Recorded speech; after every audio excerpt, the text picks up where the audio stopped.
Good evening and thanks for joining us. I'm Jackie Jovic. I'm Dan Jovic. We begin tonight with a Money Matters report. Louisiana legalized industrial hemp back in 2019. While the city of Shreveport is exploring the economic opportunities of the hemp industry, NBC 6's Jay Jackson spoke to local farmers who say there are other issues at hand. Hemp is a weed, and it's kind of the cousin of marijuana, but has low THC. It's a billion-dollar industry. Versa Clark is partnering on a venture focusing on the processing of the crop. They're seeking a license for industrial processing with Shreveport in mind. With a different technology, can extract fibers, which I know is the business that Mr.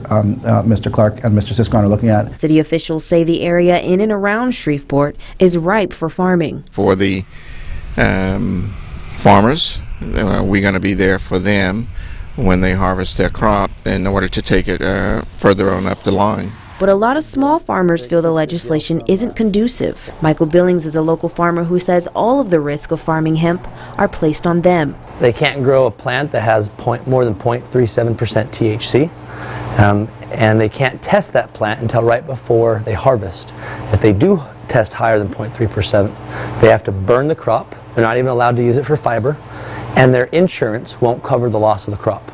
Billings says hemp costs between $4,000 to $7,000 an acre to grow, and manufacturers ultimately control what compounds are pulled out of the plant. The legislation should be focused on the manufacturer, not the farmer. The city also knows the challenges which come with a new market. Because it's economically risky. A lot of times crops fail, and what you need when you get any market started is for a lot of different businesses to get started in parallel to each other for it all to work.